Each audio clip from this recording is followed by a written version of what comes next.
justice and helping people, ordinary people, tell their stories. And so I'm really proud to bring this process to Minneapolis. Hope to share it with many of you. If you have a story bubbling inside of you and you want to stand on stage and tell it, I'm your girl. So without much further ado, here are your storytellers this evening. No more pinches all from me. No more, no more. No more pinches all from me. Many thousand gone.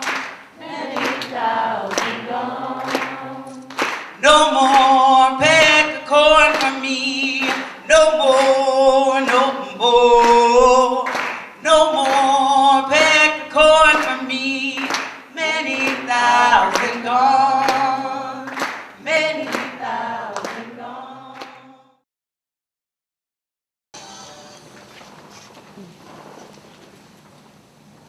I wake up, take a shower, put my clothes on, and tell my mom I'll be back later.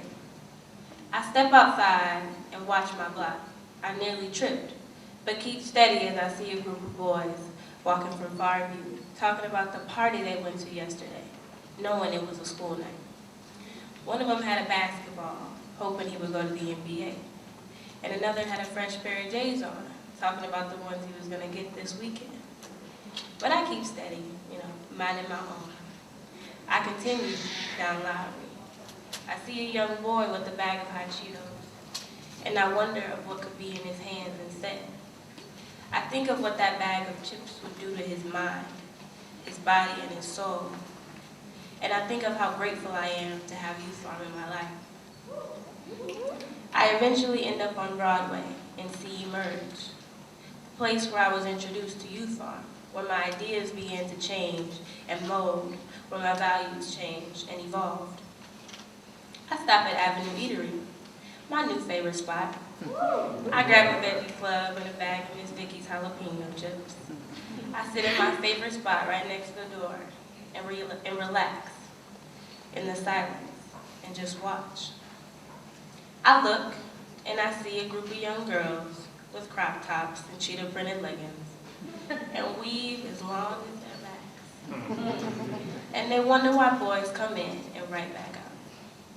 Sometimes I wonder what my life would be like if I went down that road and showed my goodies to the entire world. I'm glad I don't think my body is more valuable than my mind. How different things would be if I did. Then I see a group of young black men just standing on the corner waiting to catch the number 5. Right beside them, I see the Northside Farmers Market, filled with delicious and nutritious foods and wonderful people, but most just walk by. Well, I see McDonald's and Wendy's and Burger King 6 cars deep, not realizing the harm they're causing to themselves and their children and their children's children, the trend they are continuing, the examples they are setting. Do they know that a healthy body makes a healthy mind? That healthy food in that farmer's market has improved my own mind. I finish my sub, give my tip, and proceed out the door and continue down Broadway. As I roam the streets of the north side, I see a young black woman about my age with a baby on her hip and one in a stroller. I wait and wonder if that man behind her is there for her, but he's not. She's all alone. I see this too often and it troubles me. Every time I say to myself, I never want to be alone with 2 kids. And I say, I won't let a boy with swag and good looks distract me. I keep my head up and look at these women as examples as to what I want my life to not be like. But I also look at these women as role models because they were able to raise these children by themselves with no man by their side. And they are strong, and I admire them for that. I later see a woman walk into a beauty supply store with her braids and a scarf and walk out with a blonde wig on. I wonder to myself who that black woman thinks she is.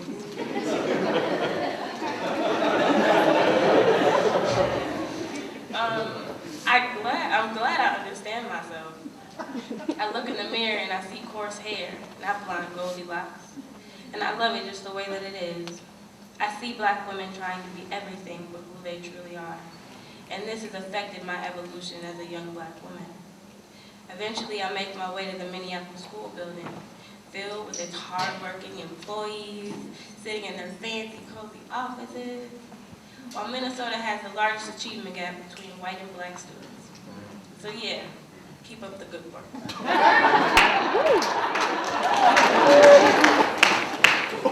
I wonder if my peers understand how important it is to be educated, and how important it is to know who is in charge of your education. I know that schools on the north side are different from the ones in Edina. I'm not stupid. I know it's not a coincidence that African Americans are struggling in school. I know who is being oppressed and how. I just wonder if my peers do too. I also see the police pull a car over full of black men, while a white male just sped through a red light. The police roughed them up real bad, Rodney King bad, but nobody said anything. I know blacks are picked on and isolated. I know who is being oppressed. Just because there's no sign on the bathroom saying colored and whites, that does not mean that the oppression has ended.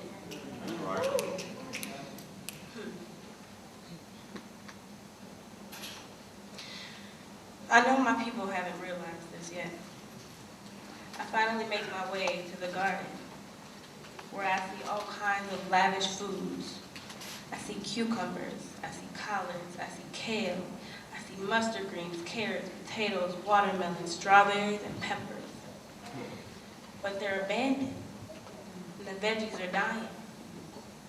No one is here to nurture and care for this food. Why? Why am I the only one watering these plants? Why am I the only one picking these weeds? Why am I the only one harvesting this food? Why am I in this garden alone? I see all of these people around me, so there are plenty of people. This is our lifeline, our way to survive. It doesn't make sense for me to be here by myself. Is it possible for my community to see the value of a garden? Is it possible for young ladies to respect themselves and be comfortable being themselves? Is it possible for us to change our priorities? Is it possible for us to remove the blinders from our eyes? Is it possible for us to take risks? Is it possible for us to impact the lives of our community? Is it possible for obesity to end? Is it possible for McDonald's, Wendy's, Burger King, and Taco Bell to all go away? Is it possible for us to come together and change our community for the better? Is it possible for our community to be self-governed? Is it possible for us to not have to rely on others? Is it possible for black people and minorities to come together? Is it possible for black men to raise their children? Is it possible for African Americans to value their education? Is it possible for us to all be open-minded to change? Is it possible? Yes, it is possible. But it is up to me and her and him and you to all realize these possibilities and wait to see who will act upon them. Now we sit and wait and see who will.